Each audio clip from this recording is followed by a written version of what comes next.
Kamusta mga bi? Ako ay bumili ng munting regalo sa aking pamangkin na si Samara. Since birthday niya is October 26, this video is pre-recorded video only. So, ayun na nga. Napakagaling niya mag-handcraft, kaya very supportive ang tita. Bilang supportive tita, dapat yung mga regalo mo is yung mga gamit niya talaga. At makakatulong pa sa personal growth niya. Mas lalo pang may enhance ang kanyang talent.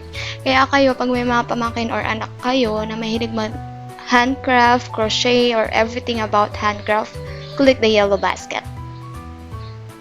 If yung love language mo is magbigay ng regalo, ang sarap sa feeling marinig yung thank you.